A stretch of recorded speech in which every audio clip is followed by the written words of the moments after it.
Hello all, in the previous class you studied how to add vectors when the vectors are in same direction or when they are in opposite direction. So things are very easy when the vectors are acting in the same direction, so you can directly add their magnitudes, and when vectors are acting in opposite directions you can directly subtract their magnitudes. But what if the vectors are not in the same direction, that is at 0-degree inclination, or not in the opposite direction, that is 180-degree inclination?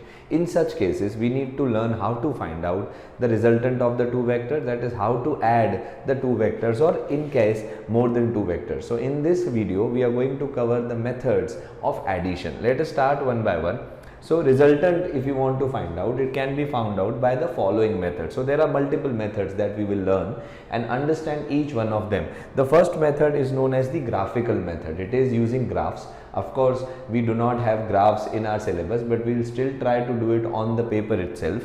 And the second method is analytical method. Now analytical method means the method in which you are going to find out a formula that you are going to directly apply to add two vectors, right? Adding two vectors, as you all know, is not as simple as adding two scalars, right? So analytical method will use, the basis of analytical method will be graphical method. Graphical method को use करके हम formula derive कर लेंगे, ताकि कभी भी हमको दो वेक्टर्स अलग इंक्लिनेशन पे मिलते हैं तो डायरेक्ट फॉर्मूला लगाते ही हमको आंसर मिल जाएगा. So that is the second method, analytical method. The third method and a very famous and a very common method is known as the Cartesian coordinate system method. Cartesian coordinate system method का मतलब होता है हम vectors को Cartesian plane पे लेके जाते हैं. आप सब लोगों ने 10th स्टैंडर्ड में मैथमेटिक्स में कार्टेशियन प्लेन पढ़े हुए हैं. X coordinate, y coordinate, even z coordinate भी होता है, थर्ड एक्सिस जो होती है. तो कार्टेशियन प्लेन के ऊपर हम वेक्टर्स को रिप्रेजेंट करेंगे तो पूरी की पूरी रिप्रेजेंटेशन जो है वो हो जाएगा आपका x, y, z का फॉर्म या x, y का फॉर्म. वहाँ से हम वेक्टर्स को ऐड कर सकते हैं, सब्ट्रैक्ट कर सकते हैं, मल्टीपल ऑपरेशन कर सकते हैं. This is the most famous method which you are going to study of course, and which you are going to use the most in solving questions based on vectors. Graphical method, if I talk about the first method, so I will be trying to cover the first method in detail in this class. So if I talk about graphical method, then it is basically comprising of two methods, majorly two methods. If I say the first method is known as the triangle law. Triangle law जो है वो हम लगाएंगे, किसके लिए लगाएंगे? दो vectors को ऐड करना है अगर, तो ट्राइंगल लॉ लगता है और पैरेललोग्राम लॉ लगता है. So basically I will call this as the first type, that is addition of two vectors. There can be multiple vectors. I need to add 3, I need to add 4, need to add 5, but in case if I am given only two vectors, so I prefer any one out of the two. So either the triangle law or the parallelogram law, that is the law. And if there are more than two vectors, so I am going to use the second type, that is the polygon law. So polygon law हमको तब use करना पड़ेगा जब दो से ज़्यादा vectors को आपको ऐड करने की ज़रूरत है. So let us try to understand all the three methods one by one. Please go on noting down everything that I am giving here, because this theory will form the basis of vectors. और vectors अभी 12th standard में, जैसा कि आप जानते हैं, 11th और 12th दोनों के अंदर बहुत एक्सटेंसिवली यूज़ होने वाला है. Okay, all methods will come with their own set of advantages and disadvantages. ऐसा नहीं है कि एक मेथड ही हमेशा यूज़ करना है. किसी का कुछ एडवांटेज है, किसी का कुछ डिसएडवांटेज है. ग्राफिकल मेथड का अपने एडवांटेजेस है, एनालिटिकल मेथड के अपने एडवांटेजेस हैं, कार्टेशियन कोऑर्डिनेट सिस्टम के अपने एडवांटेजेस और डिसएडवांटेजेस हैं, right. We will have to decide the method to be used as per the data given in the question. We will see the question and try to decide which one of the method I am going to use to add multiple vectors. So let us start with the first method, that is known as the triangle law. Now triangle law says that when two vectors which are to be added are taken in order, represented in magnitude and direction by the two sides of triangle, and the third side taken in opposite order represents the resultant completely, that is in direction और magnitude. The first vector is drawn with suitable scale and in the given direction. तो देखिए ये statement हो गया अपना. अब किस तरीके से इसके स्टेटमेंट को यूज करना है मैं आपको बता देता हूँ. The head of the first vector and the second vector is drawn with the same scale and the same direction of the second vector. मतलब क्या बोल रहा है वो? पहला क्या पॉइंट है आप ध्यान से देखो. The first vector is drawn with a suitable scale and in the given direction. Scale का मैं आपको समझा चुका हूँ. सपोज करो ये वेक्टर A है. So this is vector A, so I have drawn it with the suitable scale and in the given direction. And let us say the second vector that needs to be added to this vector is another vector, vector B, which is smaller in magnitude than A, you can see, and it has got this direction. Maybe these are two forces that you need to add up and see what is the resultant force acting on a body, इन दोनों को add करना है। तो आप क्या करोगे, first vector is drawn with a suitable scale, तो ये मैंने बना दिया फर्स्ट वेक्टर को वापस से। Then from the head of the first vector, यानी देखो ये फर्स्ट वेक्टर का हेड है, ये फर्स्ट वेक्टर की टेल है, ठीक है। तो head of the first vector से आपको क्या करना है, second vector is drawn with the same scale and in the same direction of the second vector. अब इस वेक्टर को उठा के इसके हेड पे रख दो, यानी ये वेक्टर को मैंने उठाया और यहां रख दिया, तो वेक्टर ऐसा लग जाएगा इधर, ठीक है। Thus the tail of the second vector lies at the head of the first vector। ये रहा head of the first vector और ये रहा tail of the second vector, वो दोनों होना चाहिए। यानी बेसिकली जहां पे पहला वेक्टर खत्म हो रहा है, एरो का मतलब हेड है ना, वहां खत्म हो रहा है, वहां पे दूसरे वेक्टर को उसके ऊपर रख दो। जैसे ही आप उसके ऊपर रख दोगे तो आपको एक स्टार्टिंग पॉइंट मिलेगी, वो है ये, एक एंडिंग पॉइंट मिलेगी, वो है ये। इस वेक्टर को ज्वाइन कर दो, ये वेक्टर बना दो, ये वेक्टर बन गया आपका रिजल्टेंट वेक्टर। रिजल्टेंट वेक्टर का मतलब vector a plus b, right? So I hope you can understand. Then the vector joining the tail of the first vector and the head of the second vector, see, tail of the first vector and the head of the second vector represents the resultant completely, that is in the direction and the magnitude. So if I want to see what is the resultant, so I've got the resultant, right? So this is the resultant of the two vectors, something like this, right? This is the resultant r, which is nothing but vector a plus vector b, this is the resultant vector. यानी अगर आप ये दोनों vector को add करोगे तो आपको ये रिजल्टेंट मिलेगा। This is known as the triangle law. So in very simple words, if you understand, then what you are suppose to do, you are suppose to put the tail of the second vector on the head of the first vector and then connect the tail of the first vector with the head of the second vector, so that vector gives you the resultant vector r। See, very important। You can also do the other way। देखो अगर मैं a plus b की जगह b plus a करता तो answer अलग नहीं आना चाहिए ना, क्योंकि एडिशन तो हमेशा कम्यूटेटिव होता है।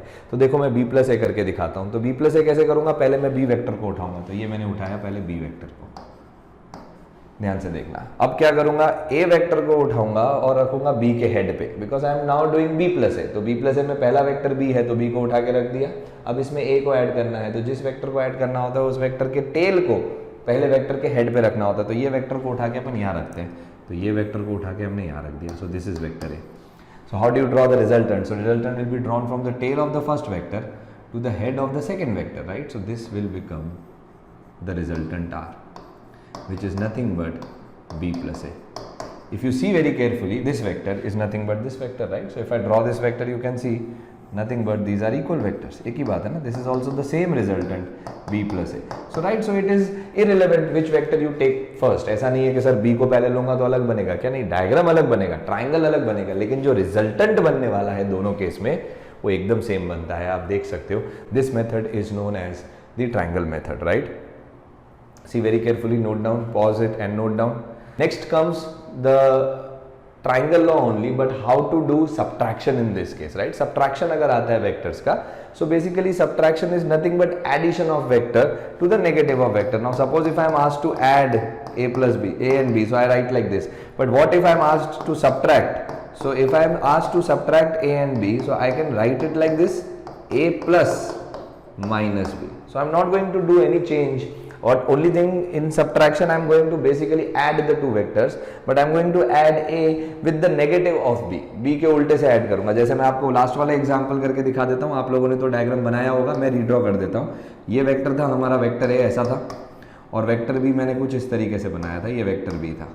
अब मुझे बोला गया है a प्लस बी नहीं निकालने के लिए बोला गया है, a माइनस बी बोला गया। अब a माइनस बी को मैं रिजल्टेंट नहीं बोल सकता, रिजल्टेंट वर्ड यूज करूंगा तो मुझे बोलना पड़ेगा resultant of a and minus b, क्योंकि रिजल्टेंट का मतलब प्लस होता है।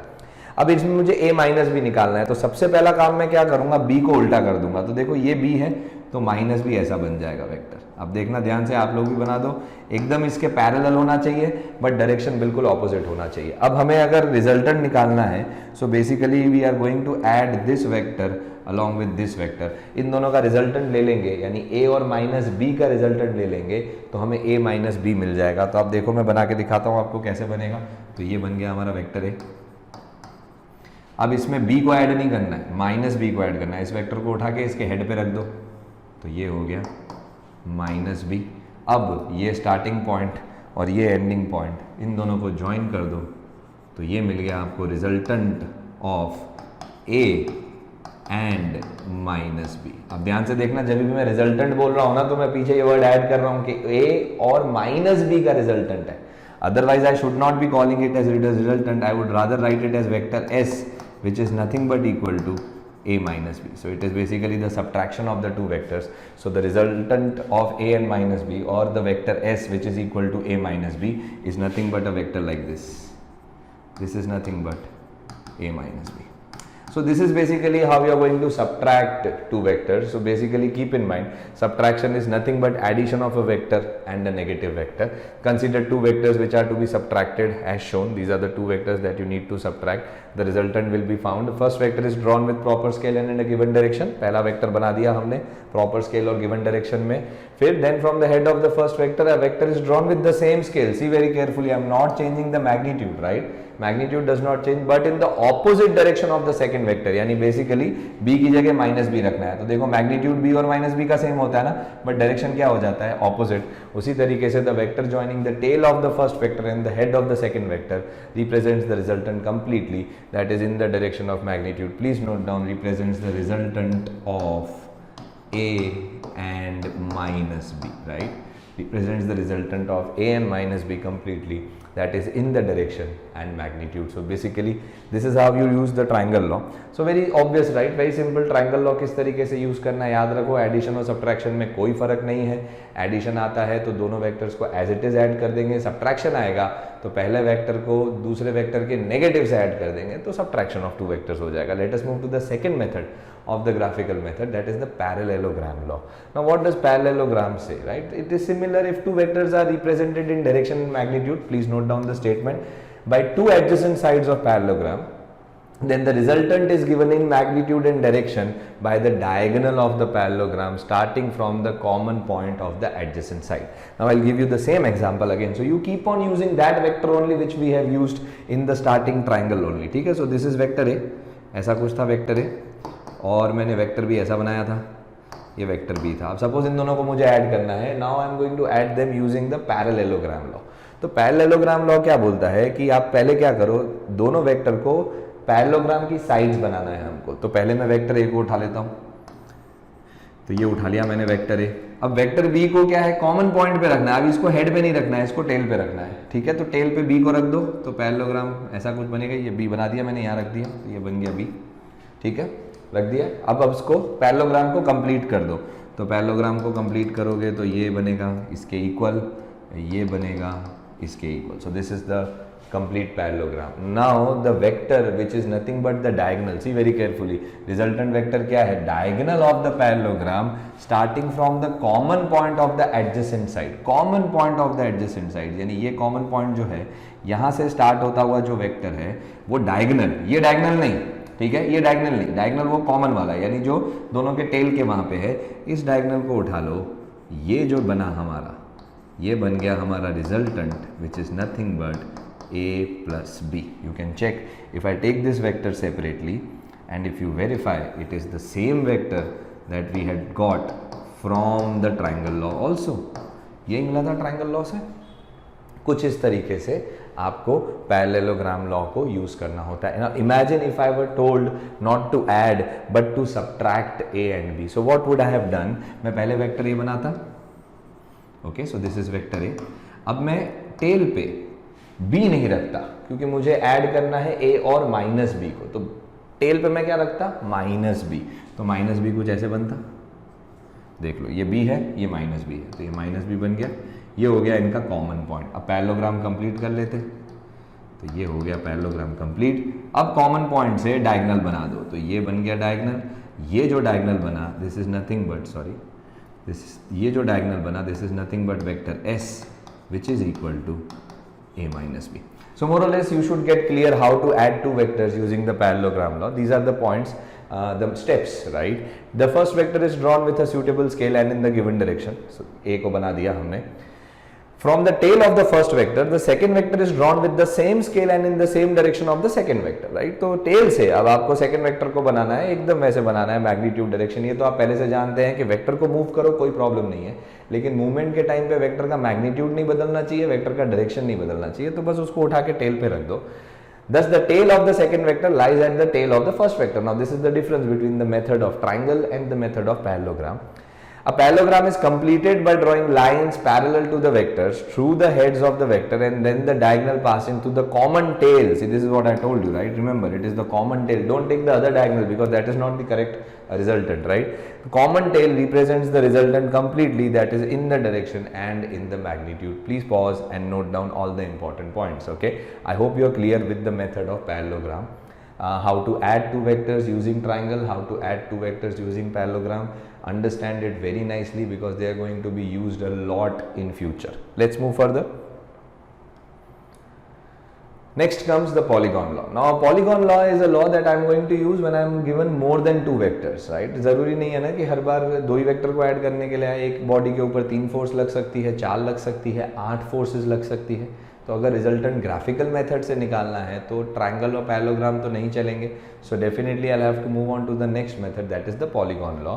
If the number of vectors are represented in magnitude and direction by sides of an incomplete polygon, यानी अब ये क्या बोल रहा है कि जो भी वेक्टर्स ऐड करने हैं, सपोज 4 वेक्टर ऐड करने हैं, 5 वेक्टर ऐड करने हैं, उनको पॉलीगॉन के साइड से रिप्रेजेंट करो. The polygon will definitely be incomplete. Most of the times it is going to be incomplete. Then the resultant is denoted by the closing side of the polygon in magnitude and direction taken in the opposite order. Now I'll try to tell you what the statement means, and let us try to first take an example, right? So I will take few vectors. So let us take this vector as vector A. Okay, I'll take this vector as vector B. I'll take this vector as vector C, and I will take like this vector, another vector which is vector D. So these are 4 vectors I am intending to add all of them.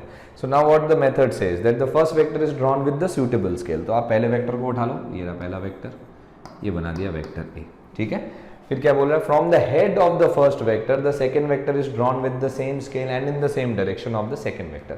अब क्या करना है, वो triangle law जैसा method करना है. क्या करना है, ए के हेड पे बी को रख दो. तो आप देखो बी इस तरीके से है, तो ये उठा के मैं बी को रख देता हूँ इधर, तो ये रख दिया मैंने vector b. Of course be very careful when you are drawing because you have got scale, so you can draw exactly equal vectors. मेरे से थोड़ी बहुत गलती हो सकती है, आपसे नहीं होनी चाहिए. इसके बाद जो नेक्स्ट वेक्टर है should be drawn from the head of the previous vector and its direction. जैसे अब बी के हेड पे सी को रख दो, यानी सी बिल्कुल सीधा जैसा लग रहा है, तो सी कुछ ऐसा बनेगा. This is vector c. ठीक है, अब डी को रख दो, तो डी को जैसे आप रखोगे तो डी इधर आके ऐसे बनेगा, तो ये बनेगा डी. तो डी बन गया कुछ इस तरीके से. ठीक है, आप कुछ भी रैंडम वेक्टर ले लोगे तो आप देखोगे ना ये इनकम्प्लीट पॉलीगॉन बन गया. It is an incomplete polygon. Now if I went ahead and drew a vector like this, this will not be the resultant because see what he has said, the resultant is denoted by the closing side of the polygon taken in the opposite order. Right now this is very obvious what you need to do, and it is similar to that we have done in triangle law. तो आप देखो आपका starting point क्या था, starting point ये था. आपका ending point क्या है, एंडिंग पॉइंट ये है, यानी ये जो वेक्टर है ये वेक्टर बनेगा आपका resultant. This vector will become the resultant. It is similar to triangle law. Triangle law में भी ये करते थे. फर्क क्या होता था, एक वेक्टर दो वेक्टर फिर रिजल्टेंट ऐसे बना देते थे. ये भी सिमिलर है, ट्राइंगल लॉ जैसा ही है, बस ट्राइंगल में क्या है, 2 ही वेक्टर ऐड होते हैं.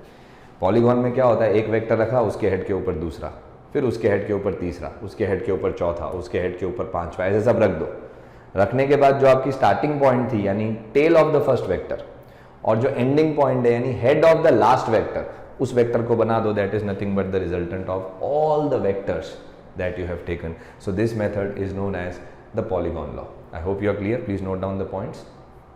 Let's move further.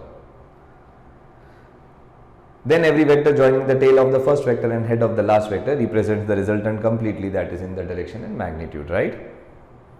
Zero resultant vector. Now what happens, many times when you add vectors, it is not necessary that every time you will get a resultant. कभी कभी क्या होता है, सब वेक्टर्स को ऐड करने पे रिजल्टेंट 0 बन जाता है. मैं आपको एक सिंपल सा एग्जांपल देता हूँ. टग ऑफ वॉर चल रहा है. टग ऑफ वॉर में एक टीम जो है वो 200 न्यूटन से टुवर्ड्स द लेफ्ट फोर्स लगा रही है, दूसरी टीम जो है वो 200 न्यूटन से टुवर्ड्स राइट फोर्स लगा रही है. तो टग ऑफ वॉर के बीच में जो रुमाल पड़ा है ना, वो कहीं पे भी मूव नहीं करेगा. क्यों? क्योंकि दोनों केस में जो फोर्सेस हैं वो इक्वल एंड ऑपोजिट है, and hence the resultant force is how much, 0. तो रिजल्टेंट क्या बन गया, 0.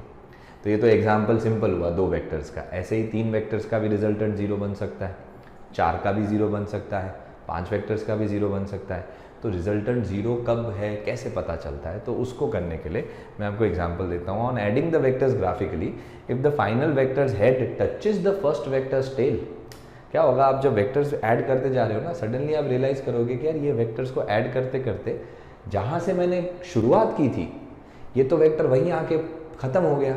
इसका मतलब इस केस में रिजल्टेंट को हम 0 बोलते हैं। पॉइंट को बहुत अच्छे से नोट करना, मैं एग्जांपल के साथ आपको समझाता हूँ।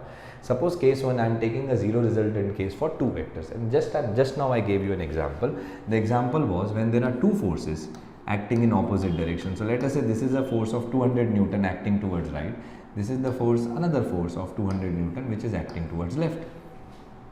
Now here you don't need to use the logic of graphical method because it is very obvious. When 2 forces are equal and opposite, net force will be 0. But still, if you want to see the step matches for all the cases, so I'll also try to prove it for this case also. So I want to add these 2 vectors. तो मैं क्या करूँगा, पहले एक vector उठा लूँगा, ये बना दिया मैंने 200 न्यूटन का वेक्टर। फिर ट्राइंगल लॉ याद करो क्या होता है कि हेड पे दूसरे वेक्टर की टेल को रखो, तो इसको उठा के यहाँ रखूँगा, जैसे ही यहाँ रखूँगा तो ये वेक्टर ऐसे आगे पड़ेगा। तो आप देखो आपका स्टार्टिंग पॉइंट क्या है, ये वाला, समझना ध्यान से सब लोग जो मैं बोल रहा हूँ। स्टार्टिंग पॉइंट क्या है, यही वाला, एंडिंग पॉइंट भी क्या है, यही वाला। It means the resultant is 0. It means that the resultant is 0, right? Very obvious. I don't think in case of 2 vectors you need to use the graphical method. It is a very straightforward thing. Where you use graphical method, I'll try to show you. Now what happens if there are 3 vectors whose resultant is 0? How does it happen? I'll try to show you. Let us say I've got 3 vectors. I'll erase this. Let us say I've got 3 vectors. So the first vector is something like this. This is vector A. Second vector is something like this. This is vector B. And the third vector is something like this. This is vector C. So I've got these 3 vectors और आपको बोला जाता है इन तीनों vectors को आप add करो. So very obvious you're going to use the polygon law because triangle law में तो 2 ही वेक्टर ऐड होते हैं. पॉलीगॉन लॉ लगाओगे तो पॉलीगॉन लॉ के साथ ट्राई करते स्टार्ट करते आप लोग भी सॉल्व करते चलो. देखो ये वेक्टर है, बी को उठा के ए के हेड पे रखोगे तो ये उठाया बी को रखा ए के हेड पे तो कुछ ऐसा गया वेक्टर बी. सी को उठा के रखोगे बी के हेड पे तो सी को उठा के रखा बी के हेड पे तो बनेगा कुछ ऐसा. अगर ऐसा बन गया तो देखो क्या हुआ था, गाड़ी स्टार्ट कहाँ से की थी हमने, यहाँ से हमने बनाया था वेक्टर ए पहले, उसके हेड पे रखा बी, उसके हेड पे रखा सी और जैसे ही सी वेक्टर को रखा तो सी का हेड ए के टेल पे आ गया. अब पॉलीगॉन लॉ का मेथड का याद करो, क्या करते थे हम, ए की टेल को सी के हेड से ज्वाइन करते थे तो रिजल्टेंट बनता था. सपोज अगर वेक्टर ऐसे बनते ए बी और सी, सपोज ऐसा कुछ बनता तो रिजल्टेंट हम कैसे बनाते याद है ना, तो रिजल्टेंट हम इसको बनाते, बोलते सर ये रिजल्टेंट है. लेकिन यहाँ पे तो क्या हो गया, जहां से स्टार्ट किया वहीं पे आके गाड़ी वापस अटक गई. इसका मतलब in such a case the resultant which is nothing but vector A plus vector B plus vector C, this is equal to a 0 vector. This is a 0 vector. There is no vector. The resultant in this case will be called as 0. Right? Be very careful. See, don't write this. See, there is a big difference. You know, you all are having your basics getting developed in this chapter. This statement is absolutely wrong, absolutely rubbish. इसका मतलब क्या है? You have added the magnitude of the 3 vectors. देखो magnitude of the 3 vectors का addition कभी 0 नहीं हो सकता क्योंकि ये तो स्केलर एडिशन हो गया. हम स्केलर एडिशन पढ़ ही नहीं रहे. स्केलर एडिशन करना तो बच्चों का काम है. मैं बोलूँ इस वेक्टर की मैग्नीट्यूड है 20 न्यूटन, इस वेक्टर का भी 20 है, इस वेक्टर का भी 20 है, तो नेट मैग्नीट्यूड कितना हो गया, अगर मैग्नीट्यूड को ऐड करूँ तो कितना हो गया 60 न्यूटन. लेकिन क्या इनका रिजल्टेंट वेक्टर 60 न्यूटन का है? नहीं, इनका रिजल्टेंट वेक्टर 0 न्यूटन का है. तो ये 60 क्या हुआ 20 प्लस, ये तो आपने ब्लाइंडली इनके वेक्टर्स को ऐड कर दिया. आपको रिजल्टेंट 60 न्यूटन कब मिलता, अगर तीनों वेक्टर ऐसे लग रहे होते एक ही डायरेक्शन में, ये 20 भी ऐसे लग रहा है, दूसरा 20 भी ऐसे, तीसरा 20 भी ऐसे, तब रिजल्टेंट कितना बनता हमारा 60 न्यूटन. लेकिन यहाँ पे हम वेक्टर एडिशन कर रहे हैं. वेक्टर एडिशन करने के बाद हमको पता चला कि वेक्टर एडिशन 0 है. स्केलर एडिशन अगर बोलता है करने को तो भूल जाने का डायरेक्शन, मैग्नीट्यूड उठा के ऐड कर देने के. But scalar addition absolutely irrelevant है. ये स्केलर एडिशन 0 नहीं है.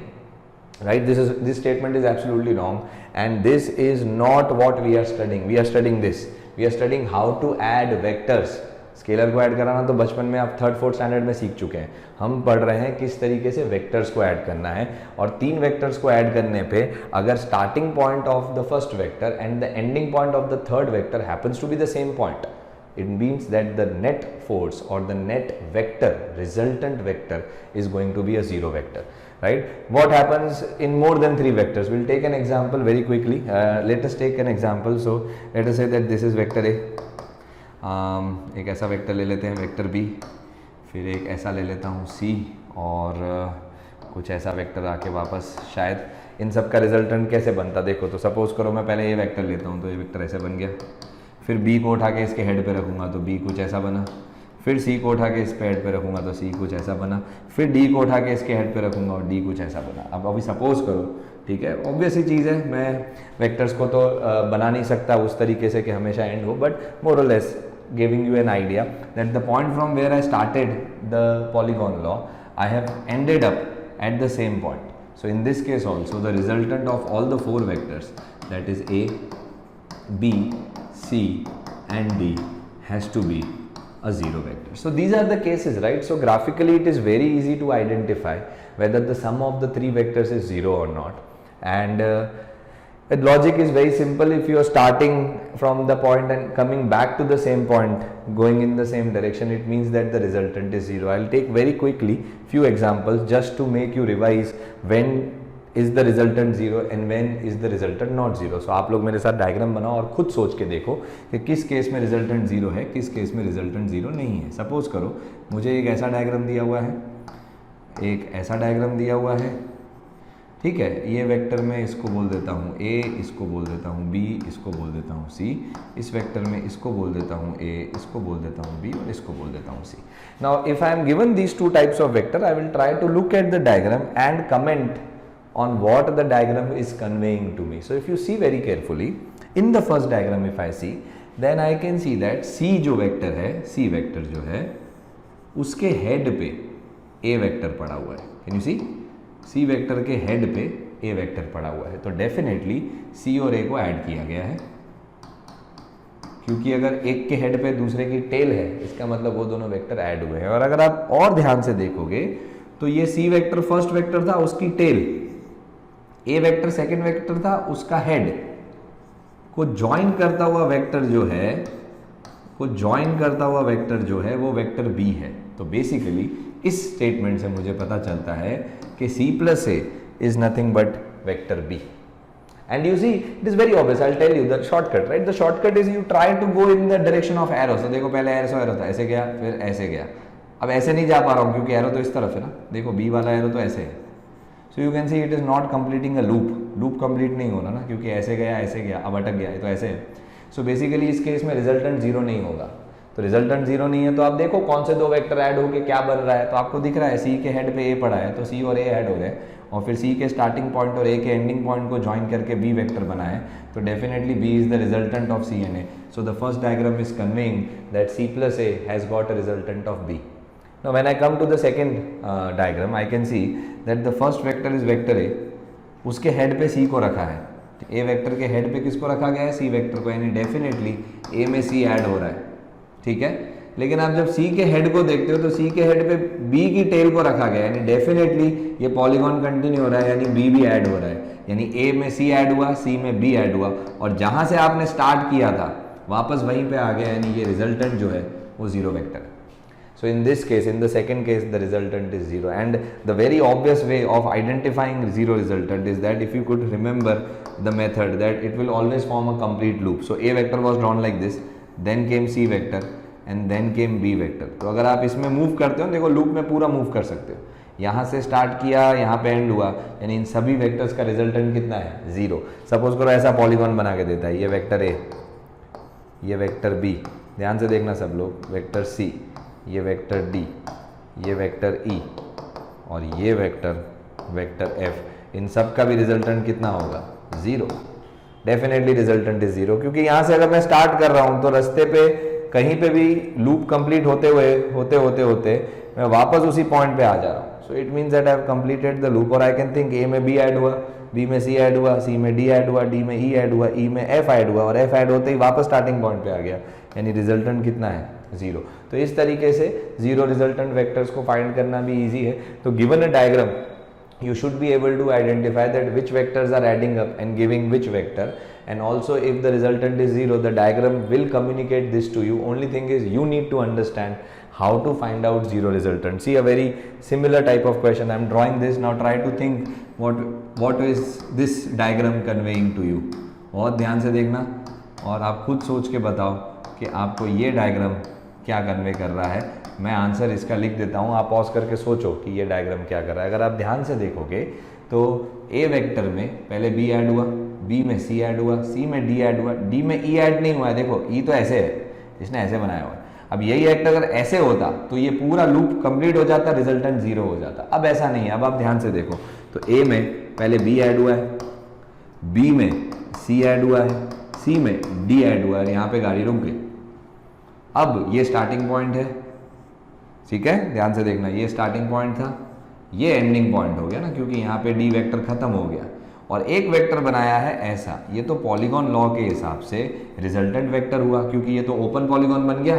इस वेक्टर से हमने पूरे पॉलीगॉन को क्लोज किया, यानी ये वेक्टर क्या है, रिजल्टेंट. यानी इसका इक्वेशन हुआ a + b + c + d = vector e. So this is how you need to identify whether the resultant is 0, whether the resultant is not 0, and if the resultant is not 0, then what is the resultant. Every time the graphical method will always convey to you the realities. Okay, hope it is clear. So with this we come to an end about the methods used while addition of vectors. Even for subtraction of vectors, they are the triangle law, parallelogram law and polygon law. And at the end I also taught you how to check whether the resultant is 0 or not. In case if you have got any doubts, please get back to me and I'll try to help you out. Thank you.